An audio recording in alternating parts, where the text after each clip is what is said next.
Hey everyone, Rarity Dash here, and it's time for another reaction request. If you have a video that you would like me to react to, check the description below. There's a link that'll take you to a Google document with all of the relevant information. So today we're going to be looking at another video from Wendigoon, and it is this one, the Star Wars Iceberg Explained. As I said the last time I reacted to Wendigoon, I am a big fan of this channel, but there are a few videos here and there, especially like shorter videos, that I didn't get around to. This is one of them. I'm not really looking when I go to Wendigoon's channel for like pop culture-y type stuff. Like I like the weird. I like the cryptids and the true crime and mysteries and conspiracy theories and just all that kind of stuff that he gets into. Not so much looking for Star Wars videos from him, so that's probably why I never got around to this one. Yeah, that just means I can react to it. And especially like Star Wars, it's something that, I mean, I was a big fan at one point. Like growing up, I fell in love with the original trilogy and just loved those, the VHS tapes that I had. I played them a lot. And then I was like pretty much exactly the right age for the Phantom Menace when it came out. Where I was able to enjoy it and engage with it and not really recognize its faults as much as anyone older might have. And even like some of the other, I didn't like. I don't think I ever really liked Attack of the Clones, but the third one, Revenge of the Sith. I mean, that was fine. So. Yeah, for a while. I mean, I was a big Star Wars fan, and even like when the first new one came out, The Force Awakens, I was like, yeah, that's pretty good. But yeah, The Last Jedi, I don't hate it as much as a lot of people. Like, I left the theater thinking it was a decent film, but it had the effect of kind of just demystifying the entire franchise for me, to the point where it didn't really feel important for me to continue watching anything that came out after that. So I never saw the third sequel film or any of the other spin-offs or TV shows or whatnot. So yeah, my Star Wars knowledge really ends with The Last Jedi, and I never really looked into any sort of the like alternate or extended canons or whatnot, all the books and stuff. I know there's a lot of stuff that people have gotten into, but never really crossed my radar. I basically have just seen the I guess 8 films that I've seen. Oh yeah, I also saw the Rogue One. That's one spin-off film that I saw. And that one was pretty good. Like, of the modern ones, like that one was actually pretty well done. So yeah, just that's my Star Wars experience. So if we're going beyond that, there'll be stuff that's new to me. That all said, interested to have Wendigoon break it down. Let's go ahead and get it started. Hello everybody, and today we will be breaking down the Star Wars Iceberg. I've been wanting to do alternative icebergs from the main conspiracy one for a while, especially as hard as research is getting for that one, and I came across this. Is this? Hello everybody, and today we will be breaking down the Star Wars Iceberg.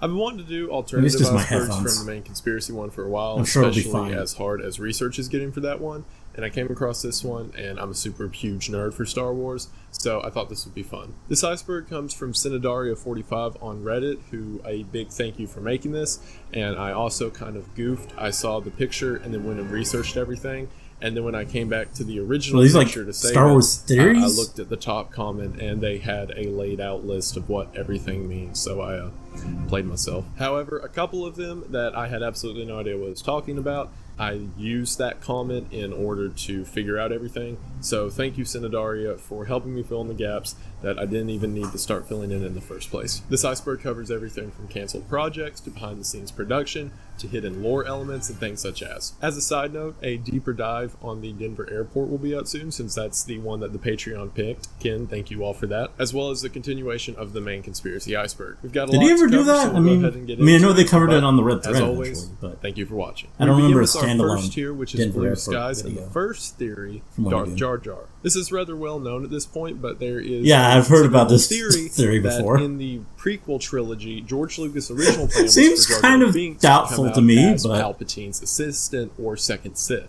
However, due to it would have been the hilarious if that was after actually the Phantom Menace, which was everyone. if that's actually how his character arc went. Jar Jar with a new character, which became Count Dooku. R5D4, or Red, as Luke called him, was the droid originally picked over R2 in the original movie A New Hope. It's later revealed in the comics that R2 communicated to Red that he was on an important mission, and Red self-destructed in order to let R2 go with Luke. So there's a little movie trailer for you. Han Shot First is the now cool. famous example this of the Star Wars very well known. Works. In the original cut, Han Solo takes the shot at Greedo without Greedo retaliating back.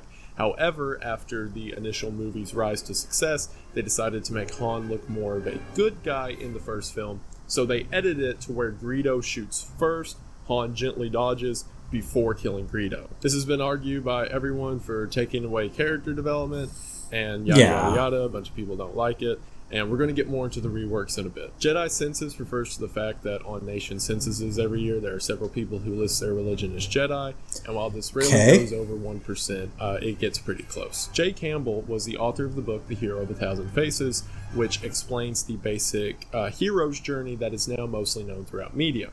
George Lucas directly cited this book as giving him the inspiration to write Luke Skywalker in Star Wars. Palpatine killed Padme is in reference to the fact that if Palpatine sat under Darth Plagueis and was able to manipulate midichlorians to control life, that as Anakin was dying, he siphoned those essentially life force away from Padme and into Anakin, both taking out Padme so that Anakin wouldn't be distracted as Darth Vader, and making sure that his apprentice lived on. Also, keep that whole midichlorian control thing in mind. It's going to come back in a minute. Boba Fett killed Owen and Beru is in reference to the idea that Luke's aunt and uncle was killed by the bounty hunter Boba Fett. The reasoning behind this is that whenever we come across Luke's aunt and uncle, they seem to be burned to death.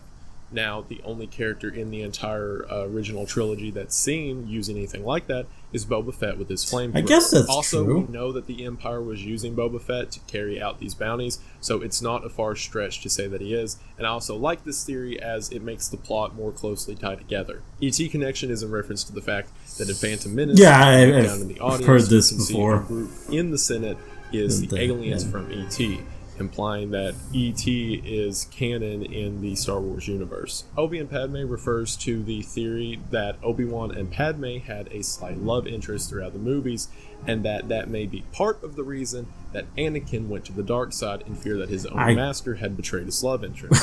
Evidence from this can be seen in the way that Obi-Wan treats Padme after Anakin goes to the dark side. And some theories go all the way to say that Luke is Obi-Wan's child, which, we are now reaching the tip of the iceberg. Seems like kind of a stretch to me. The fact that as George Lucas was writing the original drafts for Star Wars, the Vietnam War was going on, and if you think of the story as rebels fighting a galactic empire, it mirrors the Viet Cong fighting American forces. Even more so, this goes further and says that the Ewoks battle on Endor and their guerrilla fighting style is a direct homage to the Vietnam War itself. Obi-Wan is in reference to the fact that would be upon intentional the prequel's original release, there were some outlets that incorrectly put Obi-Wan as Obi-Wan. This has been adapted into a theory that young Obi-Wan was killed at some point, and Qui-Gon, the person that we later learn is responsible for the cloning process on Kamino, had Obi-Wan be cloned and his memories of being a clone erased. This even explains why in Attack of the Clones, the people at Kamino were so friendly of Obi-Wan and willing to show him the entire procedure. Plagueis creation was for a long time the most popular theory when it came to where Anakin came from. If Plagueis can induce midichlorians in order to both make and destroy life, then the popular theory of where Anakin came from is that his mother Shmi was influenced by these midichlorians in order to become expectant with the Chosen One, which, given how Plagueis' apprentice Palpatine later sort of brought Anakin under his wing in order to become Darth Vader, it makes sense and that this was all planned from the start. The Black Angel is in reference to a short film that was aired in the UK before the premieres of The Empire Strikes Back that was completely lost up until 2011. Coke Nails is in reference to the fact that in Return of the Jedi, you can see Carrie Fisher's hand on Han's shoulder and what seems to be a very apparent coke nail. Carrie Fisher has admitted since that during the time of filming of Return of the Jedi that she was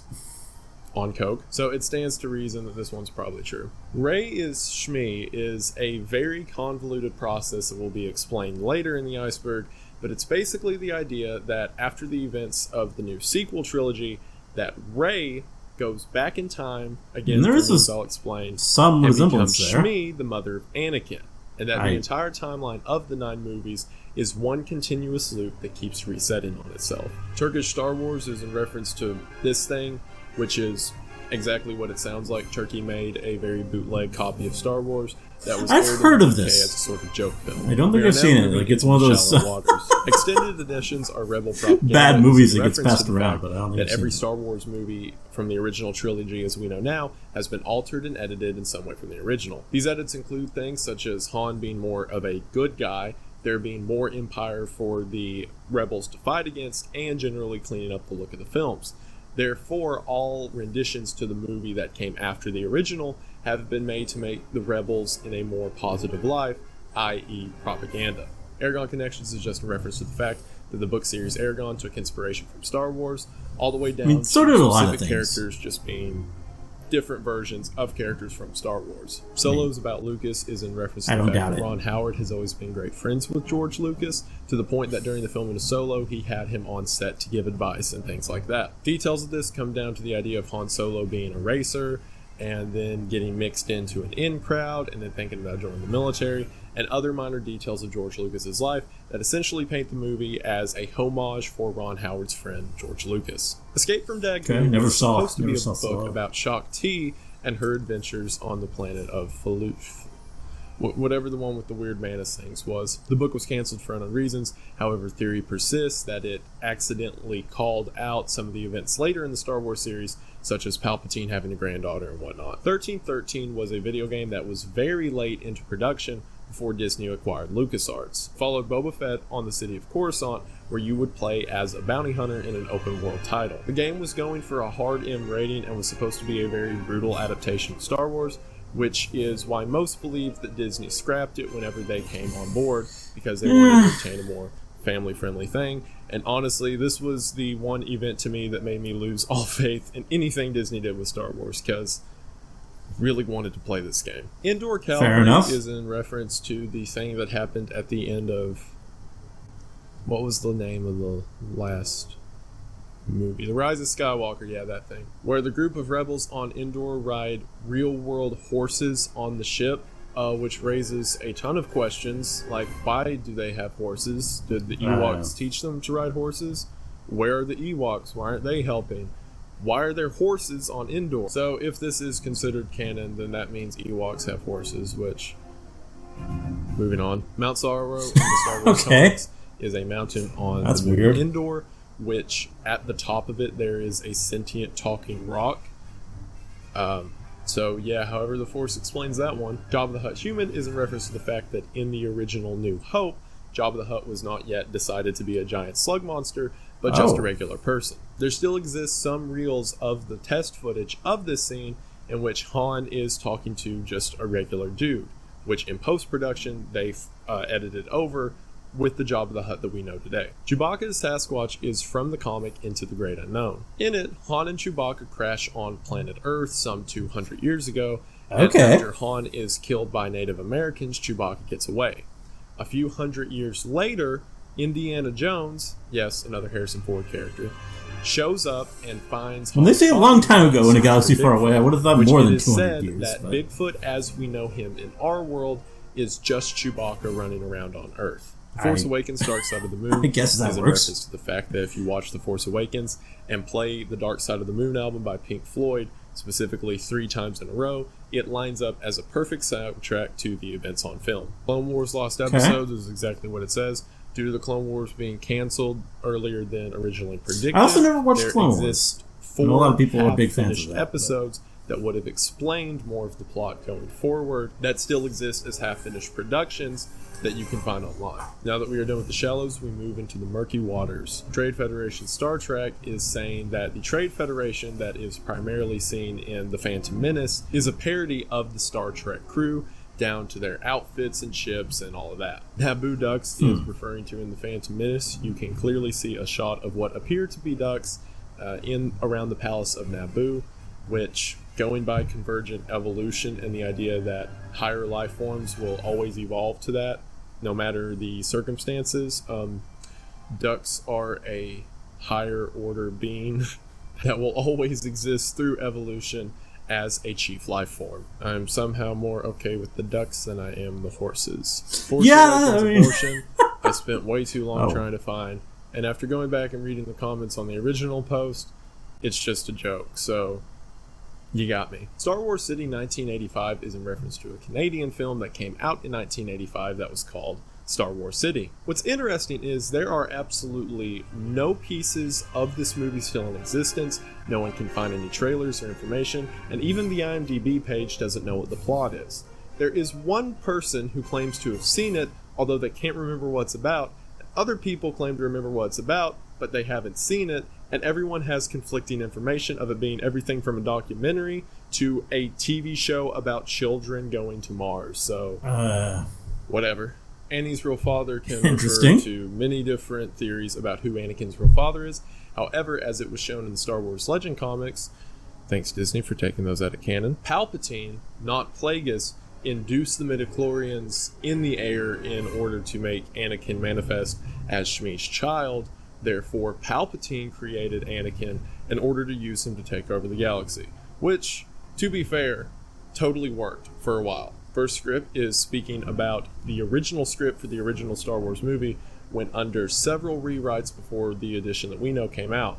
All the way from it originally being about a race of warriors on a far-off planet, certain elements were pulled out and used later, such as the name Anakin, and even the name Starkiller, which was the original substitute for Skywalker, which was later used in the Force Unleashed video games. The Overlords is a concept from a Lewis C. Clark novel that was later used in an episode of Star Wars The Clone Wars to speak about the greater overarching beings that control the Force. However, in the original New Hope, George Lucas took inspiration from the Lewis C. Clark novel, and supposedly, by this theory, the creatures that control all of the Force were in the Cantina in A New Hope, meaning they've been watching over the events of the series all the way from the beginning. Gay clones is in reference to the fact that clones would either have to be gay or asexual, seeing that there is no offspring or stories of them becoming families except for a couple in the TV series, meaning that none of them ever took the time to have children, which they were in the middle of a war. That's the point. Yeah. Also, another theory that I found while researching this is that if any clones did express any tendencies, that they would be exterminated in order to keep order within the clone trooper army, which adds another layer of lore to the cloning process on Kamino. World Between the Worlds was an episode of the Star Wars series Rebels. In it, a character discovers that there is an area within the Force that lets you move through time and different areas in space and time in order to manipulate its outcome. Therefore, the Force itself is sort of a fourth dimensional being that does not interact with time. This also gives the idea that highly trained Force users would be able to manipulate time itself, or at least travel around in it. This is the explanation of the theory I mentioned earlier, that Rey would be Shmi, Anakin's mother.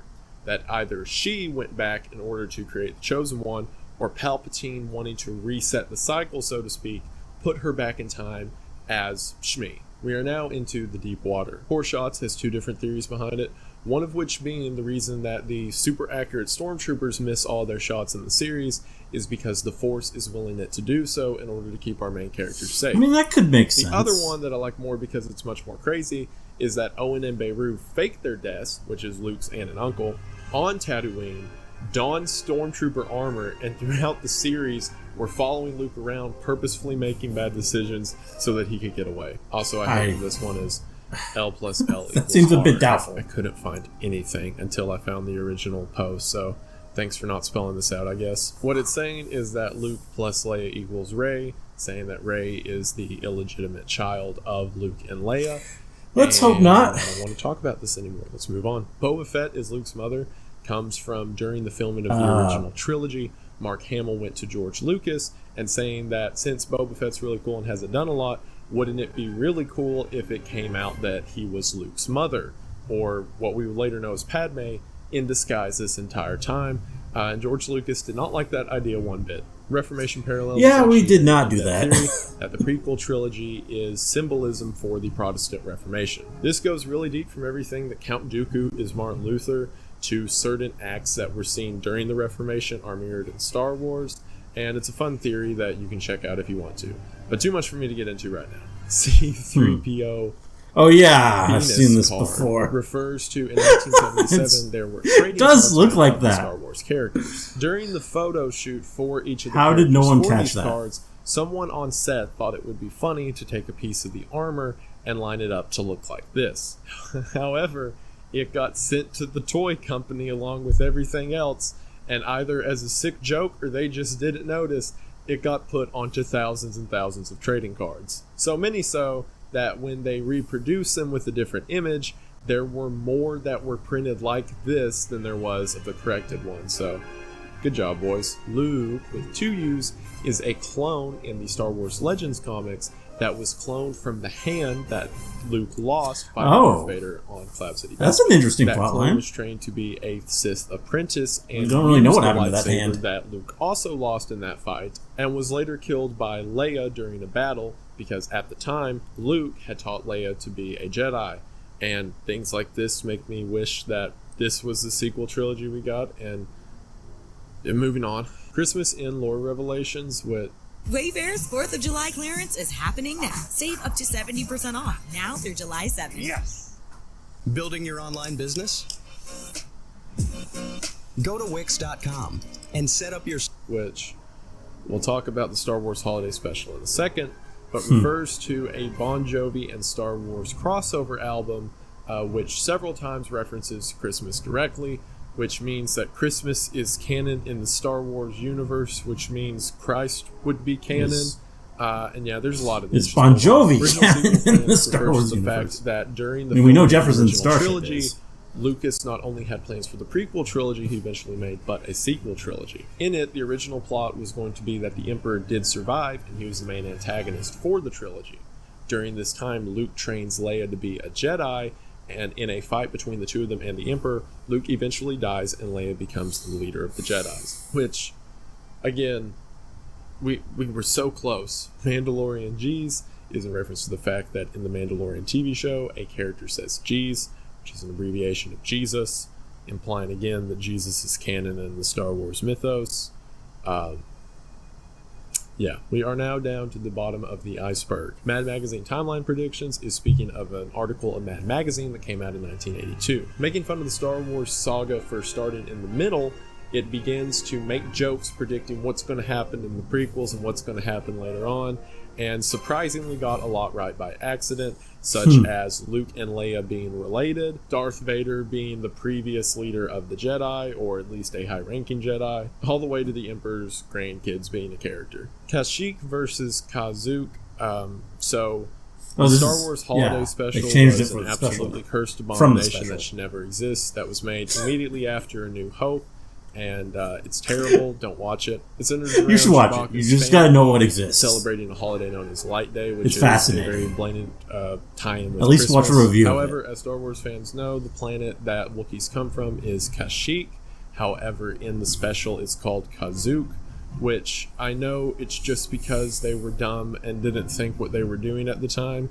That implies there's 2 Wookiee planets and that everything is a crazy Wookiee psyop, so that's cool. Solo's hell, again tying back to Christianity and all that, is because in Empire Strikes Back, Han Solo says the phrase, "I'll see you in hell," and in the Solo movie, he says the phrase, "What the hell?" This means, canonically, that there is a hell in the Star Wars universe, as well as the Jesus and Christmas, as we've already stated, which I'm not sure how I feel about any of these implications. Mortis is a sort of reality that exists outside of reality within the Star Wars universe, and is supposed to be the birthplace of the Force itself. The Overlords episode of the Clone Wars that I mentioned earlier actually takes place on Mortis between the original founders of the Force, so while it may be well known now, it's still an interesting way to sort of explain where the Force came from, or at least how the Force behaves.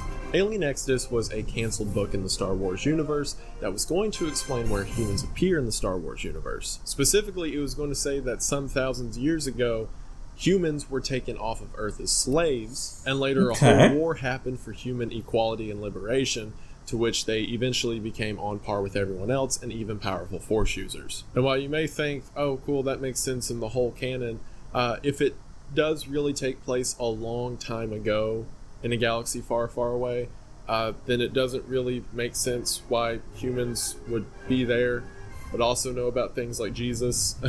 I know it's all just them being stupid, and this is people reading too far into it, but it's fun. Yeah. But the Jesus stuff really messes with the whole lore. Bigger Luke refers to a theory that comparing Mark Hamill's height to Harrison Ford in A New Hope, there are scenes which Luke will be, quote, 1 to 5 centimeters taller periodically.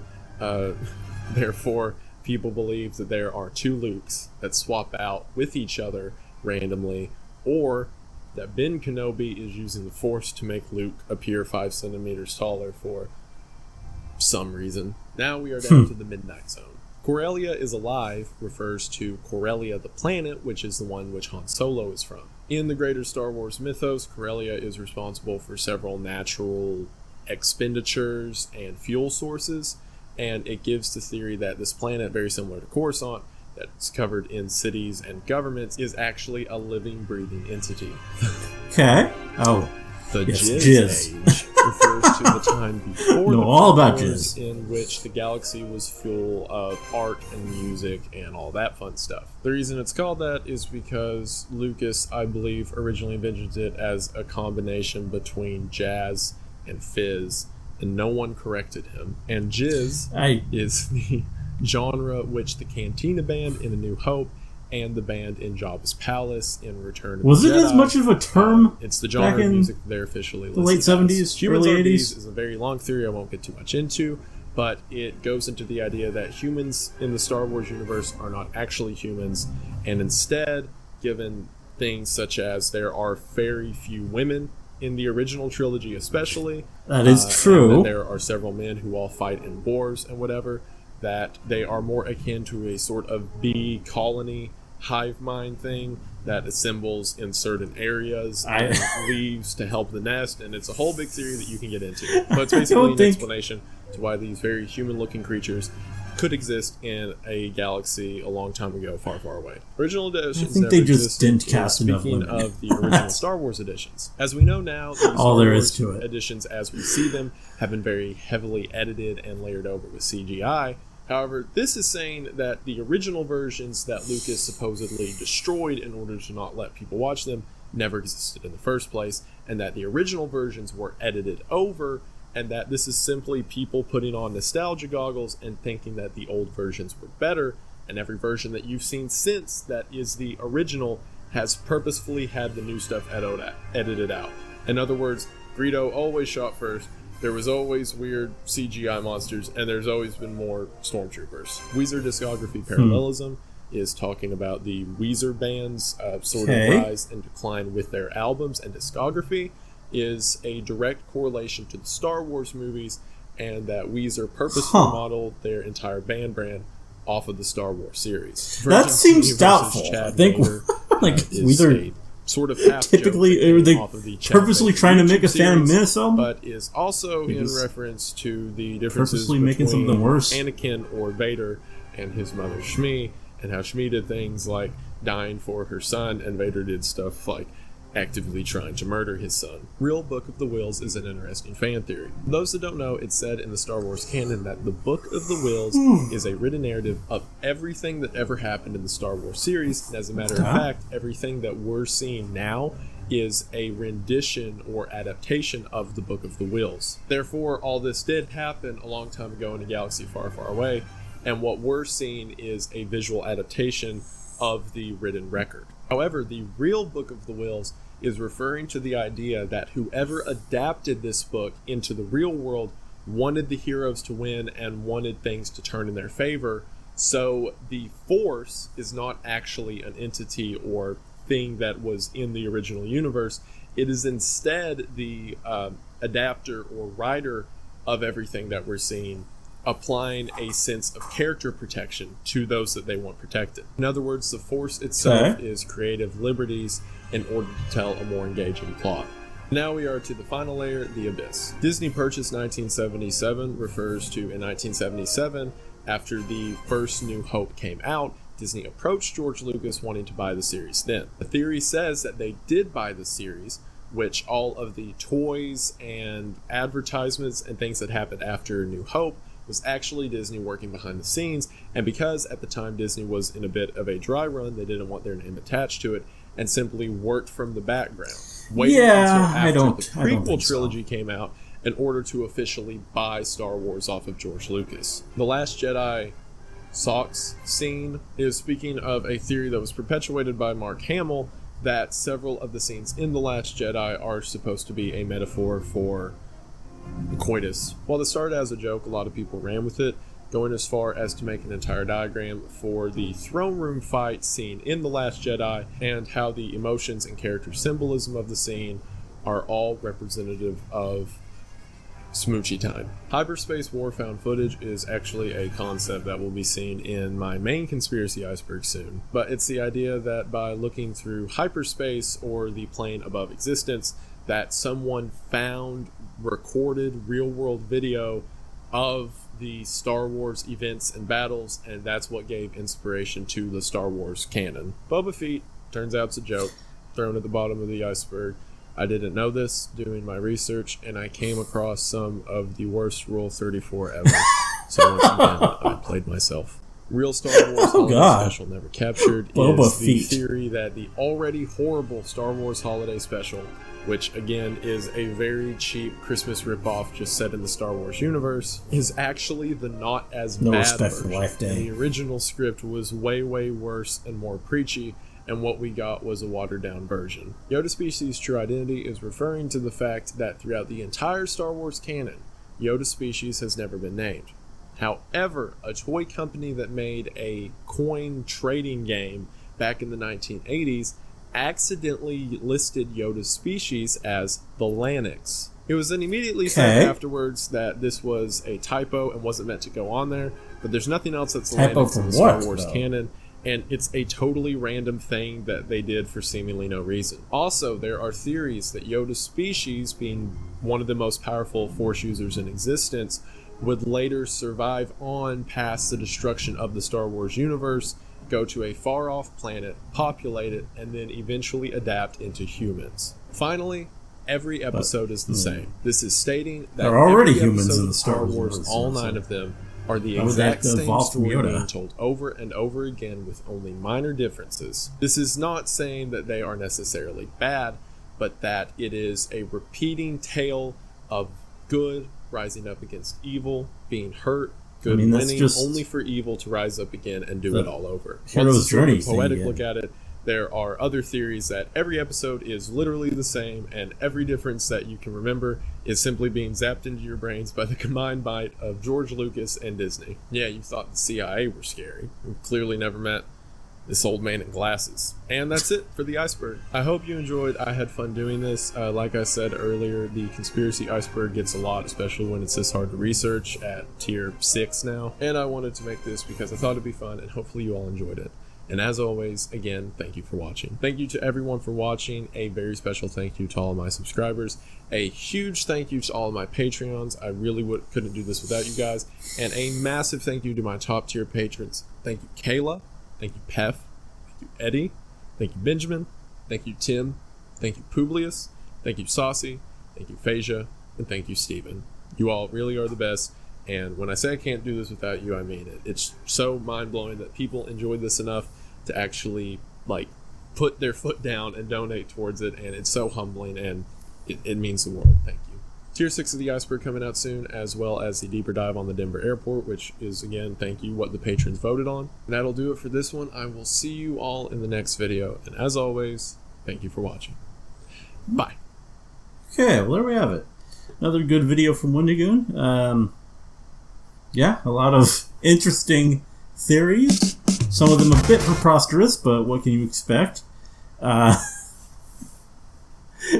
yeah, some information in there, stuff I had never heard about. And Wendigoon, of course, presented it very well. Always an interesting host for these icebergs.